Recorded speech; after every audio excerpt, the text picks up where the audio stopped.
my honor to do just that. But for now, I wish you health and peace, and let's take care of each other. The WABC studio, by the way, is right next door, and I'd often see Bill heading into the studio for the 6 o'clock news with Liz Cho. Bill always with a smile, always with encouraging words for all of us. Now we are all with you, Bill. Good night.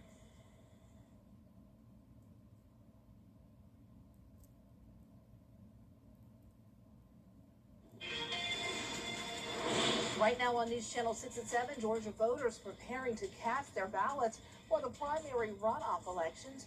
What you need to know before heading to the polls as your News at 7 starts now.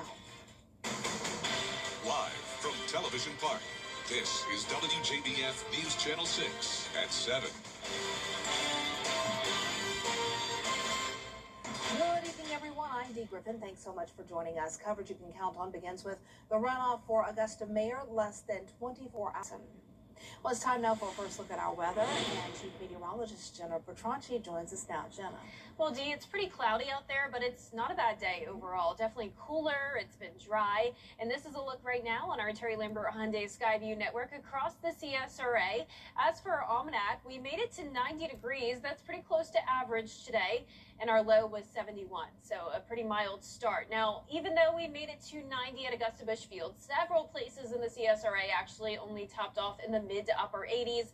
These are those recorded highs powered by Tempest. 85 in Thompson, 88 around Evans, Waynesboro, and then up to 89 over at Mike Paget Highway in Augusta. And currently Augusta's at 83 degrees, 84 in Aiken. So we are sitting in those mid to upper 80s. 82 in Crawfordville, a little bit cooler, and 85 in Waynesboro. The dew points are lower in some of our northwestern counties. We have some drier air that's moving in, and you can see here on satellite and radar that we have some moisture down towards the south of us. So these were some stronger storms earlier. Now they're weakening, and we'll see just some light rain overnight. But over the next few hours, we're keeping it dry and in the upper 70s after 10 p.m. More details on your forecast coming up, but back to you, Dee. All right, thanks so much. The Lexington Police Department needs your help to find a missing woman. Elena Moore was last seen Thursday leaving Planet Fitness on Whiteford Way. Investigators say the 39-year-old was heading toward the woods behind Lowe's. Now, this is going on in Lexington, South Carolina. At the time, she was wearing an olive green zip-up hoodie with black athletic pants. If you know where she is, please call 803-358-7271 or call law enforcement in your area. You're probably wondering, why are we running a situation out of Lexington, South Carolina, where she is from our area? We're told that she's from Evans, so please be on the lookout. We're trying to help her family as well as the police in Lexington to find her. So if you know any information about this case, please contact your local law enforcement. A Bamberg County man is in jail after a deadly shooting. 21-year-old Zacharias Dupree is charged with murder, attempted murder, robbery, and weapons charges. According to warrants, Dupree and Joshua Weatherspoon were attempting to rob Javeri Anderson during a drug deal. Anderson and Weatherspoon were killed during the incident. Dupree is being held in the Aiken County Jail. Aiken County leaders are considering the creation of a new wastewater services commission.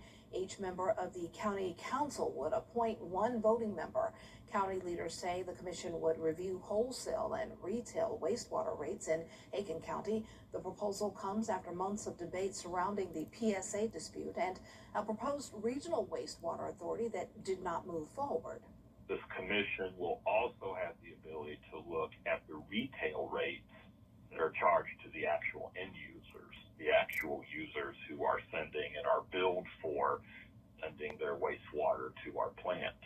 This is something that may have actually proved useful if we had had it in prior years.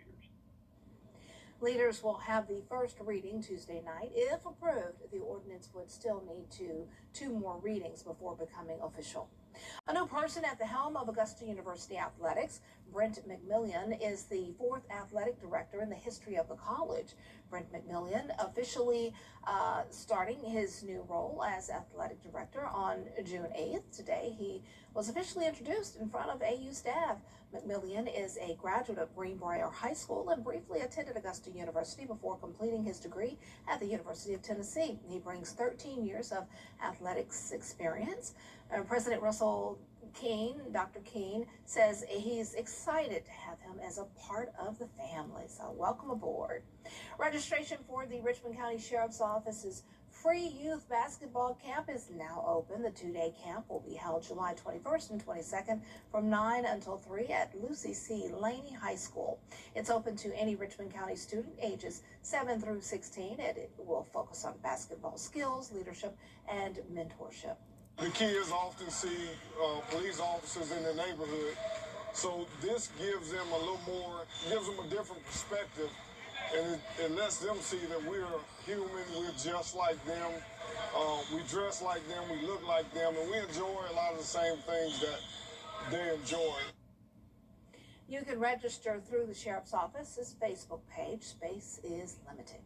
Coming up, a shooting in a South Carolina mall leaving 2 injured. We'll hear from eyewitnesses when we return. Good evening, I'm Carol Blackman with Cooler temperatures this week with an unsettled weather pattern. We do have showers and storms in the forecast each week, and I'm also keeping a close eye on the tropics. All those details when we return. Relax and let Kroger Delivery hit your way with Kroger Delivery. Kroger, fresh for everyone. Now, your most accurate forecast with WJBF Live Viper 6. Welcome back. I hope you're enjoying your Monday. We do have a nice display of cloud cover here on our Terry Lambert Hyundai Skyview network, and that is keeping things cooler today. So we can say goodbye to that heat wave. We're no longer seeing the high humidity, and temperatures are back to below average, sitting at 83 degrees, only feeling like 84. We will take that any day in June. So looking good all across the CSRA, 80 in Crawfordville. A few places briefly hit 90 today, but we have this area of high pressure that is driving in some cooler and drier air, and that's winning out over the stalled frontal boundary that's still trying to bring in some moisture to our area. So scattered showers and storms are to the south. Those are weakening, so we will have some rain overnight. But I want to draw your attention to this area of low pressure around the border of Texas and Mexico. That is going to make for a complex forecast this week. So we are watching the tropics. That low pressure is actually the remnants of what was Tropical Storm Christina. That was a Pacific Basin storm. It dissipated a week ago, but now it could re-emerge into the Gulf and has a small window of strengthening here where it could become our first named storm of the season, Arthur. 50% chance of that over the next week. Now, regardless of tropical development, this is going to be a problem for the Texas and Louisiana coastline with flash flooding concerns, strong winds, and of course some very heavy rain, even storm surge. Now, the track of this is still very uncertain, and of course the intensity is as well. So we're keeping an eye on it. What we do know so far is for our pattern on Tuesday, we have this low pressure system, which you saw just a moment ago, combined with a lot of tropical moisture coming in. So we already have that increased chance of flash flooding for central Alabama down towards the Gulf Coast. For our area, I'm not expecting flooding tomorrow or severe storms, but we will have some widespread rain and some pockets of heavier activity at times, a few weak storms. Here's your day planner for tomorrow, starting out in the upper 60s, only getting into the low 80s, and it will be mostly cloudy. We have a 60% chance of rain, and then our next highest chance of rain comes in on Friday, and that will be from that area that we're watching in the tropics. But I don't want you to worry about this. Whether it's a named storm or not, there will be those impacts to the west, but our impacts here are likely going to be very minimal. So you can see here tonight, we will have some light showers overnight, nothing to worry about. Now, as we go throughout the day on Tuesday, on and off light showers, once again, a few pockets of heavier downpours, thunder and lightning, but nothing like what we had yesterday. Now, as we zoom out here, we'll still have some scattered showers and storms as we go into our Wednesday and Thursday, and then all eyes will be on this area of low pressure. So it will lose tropical characteristics as it moves inland and likely will merge with this frontal boundary, and that's just going to make for some very unsettled wet weather across the southeast. So our particular model here is showing this take a more northern track, which puts us in good shape here in the CSRA. You can see we'll be watching that as we go into Friday with rainfall totals possibly up to around 1.5 inches, maybe 2.5 inches if some of that moisture moves into our direction, but definitely more concerns down towards the Gulf Coast. Now, our 10-day forecast showing those rain chances end Saturday morning. It will be a dry and hot Father's Day and pretty hot and humid next week with slight rain chances. But now it's time for another edition of Beyond the Forecast. El Nino is officially here, but what does that mean? Meteorologist Miller Hyatt joins us with a closer look. El Nino is officially here, but how does it form? Well, usually we have strong easterly trade winds with warmer waters towards Australia and Asia with cooler waters towards the Americas. But every few years, we can have those trade winds weaken with the warmer water receding towards the Americas, and we have some unsettled conditions. That is what we call an El Nino, and that El Nino can cause disruptions in the jet stream, which in return bring us different weather as we go towards the fall and winter. I'll have a closer look at what to expect from El Nino on my latest Beyond the Forecast blog on WJBF.com. I'll T-bone at the intersection. My car was Coming up, a new fitness trend at the pool. We'll have the story after this break.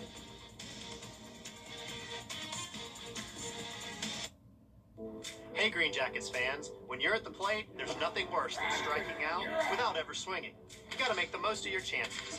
And after a car accident, you can't just sit back, let life throw heaters at you, and do nothing. It's just too important. I'm Austin Jackson, the Augusta guy. Call us. Let's load the bases and swing for the fences. Call Austin Jackson, the Augusta guy, the official injury lawyers of the Augusta Green Jackets. 706-724-7224. So what do you think about these? We're going to take everything From design and products to removal and installation, Rebath is with you through every step of your remodel. Call us or visit rebath.com and save $1,000 off your complete bathroom remodel. If you have a crack like this, and you get to end the stalking by Rick Jackson. Well, do you like yoga, the pool, and a challenge? Well, then you might like floating fitness classes. First, you will need a floating mat and a pool. And the class combines yoga and Pilates moves while you balance yourself on the mats to prevent from falling in rather. The exercise builds strength as well as coordination. Some people online say it's great for a core workout. Others joke asking if this was the Titanic survival training, and the big question was how many people fall in. Oh, yeah. I bet would that's so hard. I'd be the one falling in, but it looks like fun. I mean, Pilates